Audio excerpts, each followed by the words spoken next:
Okay, today I have one of the Icons of the Realms booster boxes from Storm King's Thunder. As you can see, this is one of the larger boxes. This is an average mini compared to it.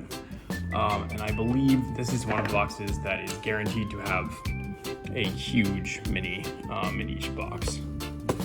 I don't know everything that's in here. I do like to be surprised, but go ahead and see. Hopefully we get something good. Whoa.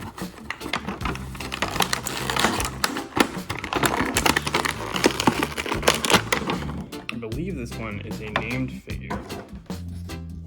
Very cool lightning effects around the base. Emrith, yep.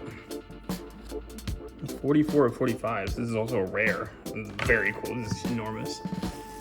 Next up, the other ones kind of just fell out, but that's all right.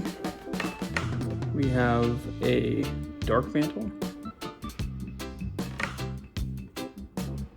and then a Bandit, just a generic Bandit. That's always useful. And finally, a Scarecrow. Oh, nice. Very cool. All right, there we have it.